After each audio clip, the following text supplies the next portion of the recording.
Magandang araw po. Narito na po magiging lagay ng panahon ngayong araw ng Huwebes, March 26, 2026. Pero bago yon, baka pwedeng pa-like and share naman ang video na ito. Comment ka na rin kung taga saan lugar ka para malaman natin kung hanggang saan umabot ang video na ito. Huwag mo din kalimutan na mag-follow at mag-subscribe sa ating Facebook page at YouTube channel.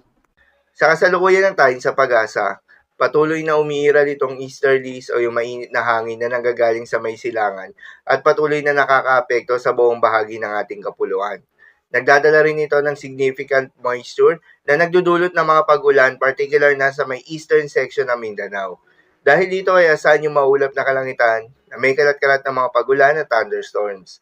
Habang sa nilalabing bahagi pa ng ating bansa kasama ng Metro Manila, ay asahan naman yung bahagyang maulap hanggang sa maulap na kalangitan na may kalat-kalat ng mga pagulan o thunderstorms na dulot pa rin ng easterlies.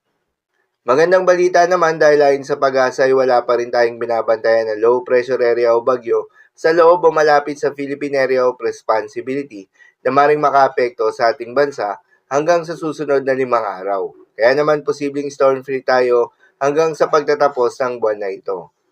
Para naman sa heat index forecast, narito yung mga lugar na posibleng makaranas ng matinding init ngayong araw. 40 degrees Celsius sa may Sangley Point, Cavite City, Cavite, Iloilo City, Iloilo, G1 Eastern Samar, Dipolog, Zamboanga del Norte, at Cotabato City, Maguindanao. Habang 41 degrees Celsius naman sa may Borongan Eastern Samar, Dumangas, Iloilo, at Coron, Palawan. Habang sa Metro Manila ay asahan naman yung 37 to 38 degrees Celsius.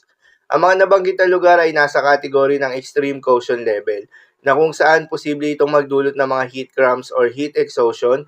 Kaya naman iwasan muna ang mga gawain na posibleng magdulot ng heat stroke at ugaliin na uminom ng tubig at magdala ng payong kung sakaling lalabas ng mga tahanan.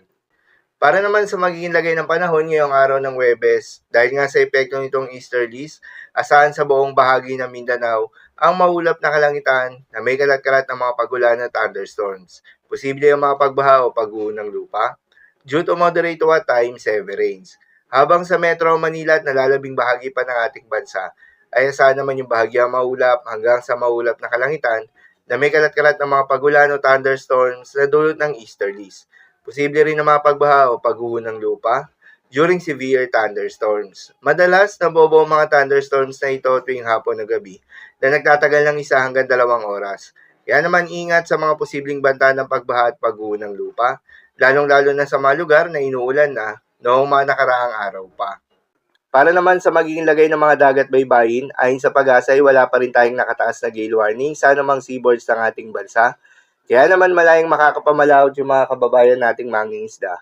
At yung may mga maliliit na sasakyang pandagat, subalit iba yung pag-iingat pa rin, lalo na kung meron tayong offshore thunderstorms activity, asahan yung paglakas ng hangin at kakibat nito ay pagtaas rin ng mga pag-alon.